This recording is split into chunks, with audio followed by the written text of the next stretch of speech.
Hi everyone, this is Johnson Chong, the founder of Sage House, and I have here with me Dr. Amy Moritz, the founder of Awaken Chiropractic. Hi everybody, happy to be here. Thanks, Johnson. And we're here to talk today about spinal health and the importance of spinal health. And since you are a doctor and a chiropractor, and so I come to spinal health from a movement perspective. And so what I want to know from you is, what do you do in terms of keeping or helping people maintain a healthy spine, and why a healthy spine is important? Yeah, so a healthy spine is so important, as you well know, because of the fact that the nervous system runs through the spine, the spinal cord, and travels from the brain, sends messages down it to every cell in the body. So when the spine gets blocked or we have stress in life, then those messages from the brain to the body are interrupted. So what I do is help the body restore that flow in the spine, a little bit similar to what you do with movement.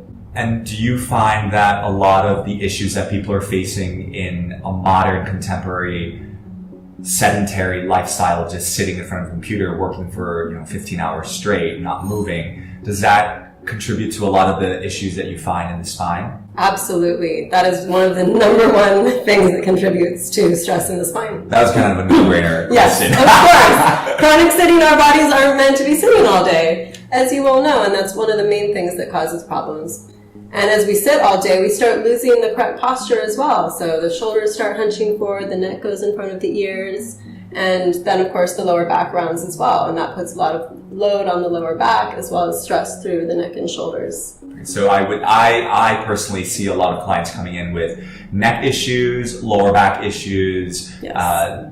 Like you probably also have hip and knee issues as well. I see a lot of hip, knee, shoulder. Yep, definitely neck, back, mid back. And what's interesting is that a lot of people don't realize that a lot of hip and knee issues sometimes could come from unstable spine, or vice versa, and that the whole structure of our body is interrelated. Exactly, because function follows structure. So when the structure of the spine is out of balance, then we start putting uneven pressure on the joints, such as the knees, and then pain can develop. So once we balance out the spine, it can actually relieve knee pain, hip pain, ankle pain, things like that. Yeah, I think some people find it really surprising if we're, let's say, working on a knee injury, that I'm addressing the hips and on core strength. They're like, why do I need to do that? I have pain in my knee. Can't you just help me fix the knee pain? Exactly. And for sure, yes, we can help that, but we need to strengthen the structure of the things that are weak, which led to the knee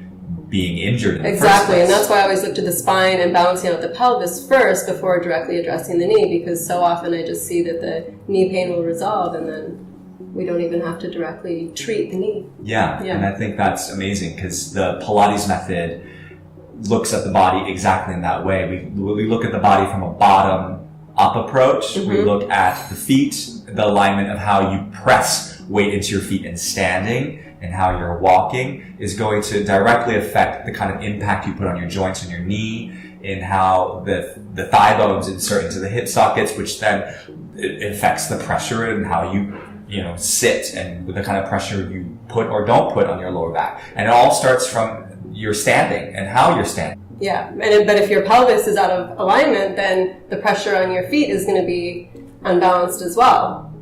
So that's usually why I start with looking at the pelvis and then moving up the spine from there.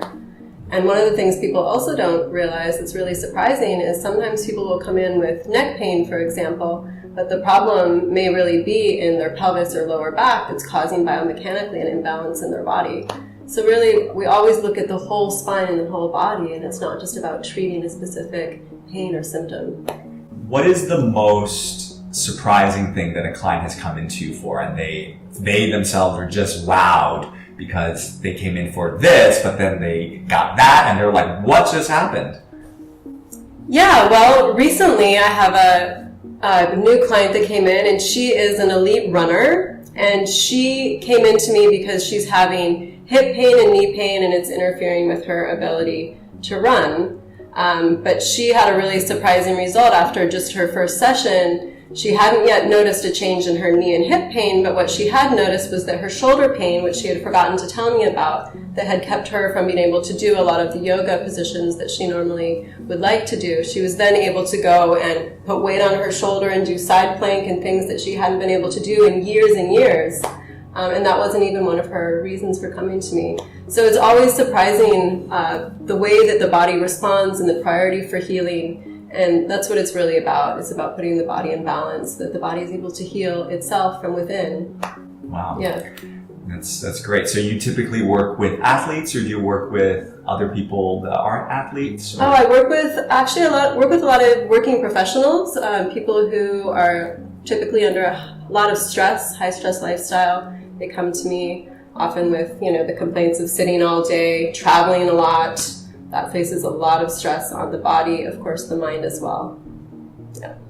So what is it that makes the practice of chiropractics that you practice different from traditional mainstream chiropractics? Because when I think of chiropractics, I think of crack, spinal crack, right? Yes. That's what that's what most people think. Yes. That's what most people think. But you do something called network spinal analysis, which is a little bit different. It's a bit more holistic. So do you want to talk about that?